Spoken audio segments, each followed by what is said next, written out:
Ya, langsung ke Pak Hanu. Berdasarkan realita yang langsung dijabarkan oleh Pak JB, ini faktanya justru orang-orang Indonesia ini berjualan, buka lapak langsung begitu ya di Bangkok untuk berjualan produk-produk yang bukan produk dalam negeri. Jadi apakah artinya produk kita ini kalah saingkah Pak dengan produk luar? Iya, jadi memang produk kita perlu kita tingkatkan, kita perbaiki tentunya ya. Jadi kami juga sekarang ingin memperbaiki dari hulu sampai hilirnya. Jadi kalau kami dari UKM ini sekarang mencoba dari hulunya itu mengembangkan produk-produk serat kain-kain itu yang berbasis pada serat-serat alam yang kita miliki, dan kita itu adalah lumbung serat dunia. Jadi kita punya berbagai macam serat yang tidak kita manfaatkan. Beberapa itu punya keunggulan, seperti yang dari rami itu bisa untuk baju anti peluru itu. Dan bisa untuk anti nyamuk dan sebagainya, itu banyak sekali. Anti infrared kalau kita menerapkan teknologi. Itu yang pertama, kita akan manfaatkan, kita kembangkan ini. Terus kemudian kita positioning juga, jangan perang lawan mereka di yang skala industri yang besar-besar.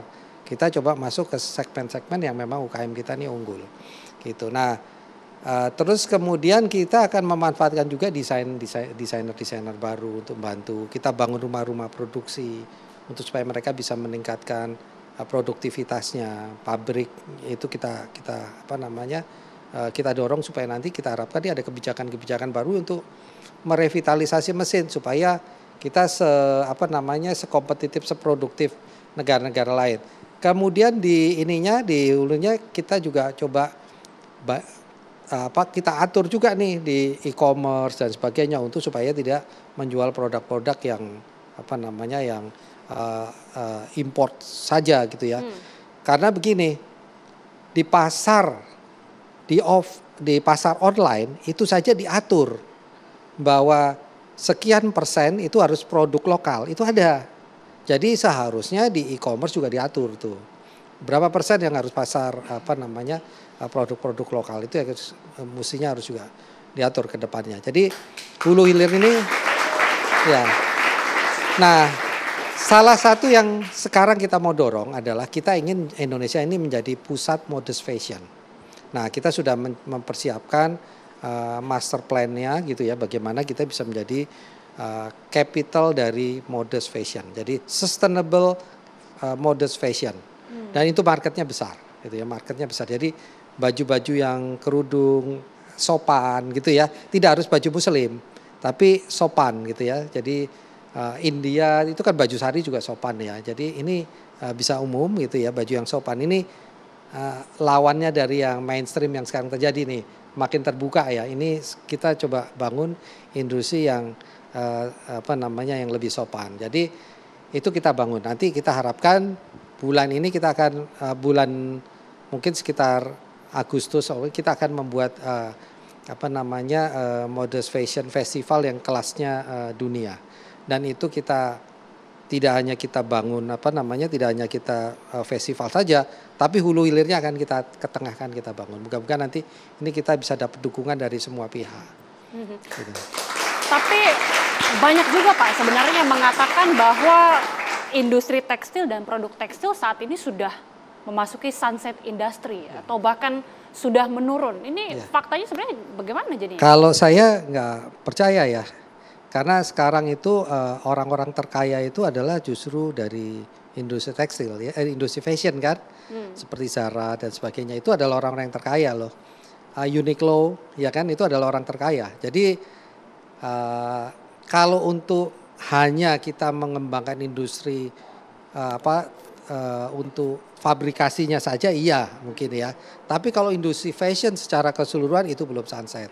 Dan orang semakin kaya dia akan beli pakaian yang semakin mahal gitu ya. Jadi dan yang makin modis dan sebagainya. Jadi saya pikir ini masih, dan kita percaya bahwa ini masih peluangnya masih besar lah untuk tumbuh. Marketnya masih besar. Oke. Apalagi penduduk kita tadi berapa 270 juta itu kalau satu orang setahun belanja 5 baju aja udah berapa juta. Udah cuan Pak. Udah cuan.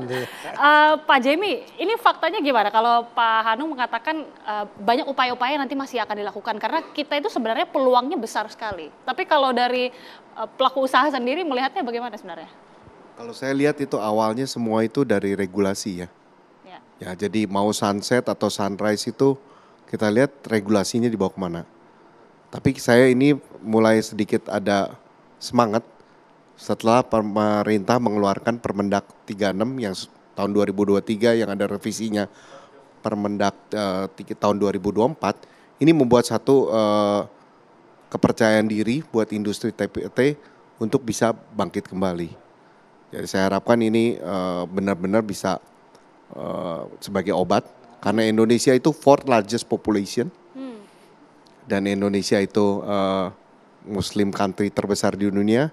Tadi Pak Hanung bicara Indonesia kita harapkan bisa menjadi barometer modest fashion dunia.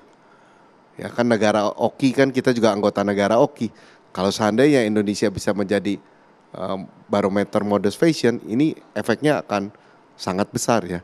Dan kita ini di Indonesia juga udah mulai tiap Oktober itu ada namanya Jakarta Muslim Fashion Week. Nah kalau seandainya semua daerah Indonesia, semua fashion designer berfokus pada itu, ada satu sirkuit istilahnya pagelaran busana muslim, ini sangat akan mendrive sekali buat dunia tekstil fashion Indonesia ya. Oke. Pak Heri, ini segala daya upaya tentunya sudah dilakukan pemerintah untuk meningkatkan produk kita ya, kualitas produk kita. Tapi faktanya baru-baru ini saja yang dijelaskan oleh Pak Jemi tadi bahwa masih banyak yang berjualan produk-produk luar. Ini jadi harus apa yang dilakukan pemerintah untuk bisa mendorong industri kita? Tapi boleh dijawab usai jeda Pak. Sesaat lagi pemirsa kami kembali.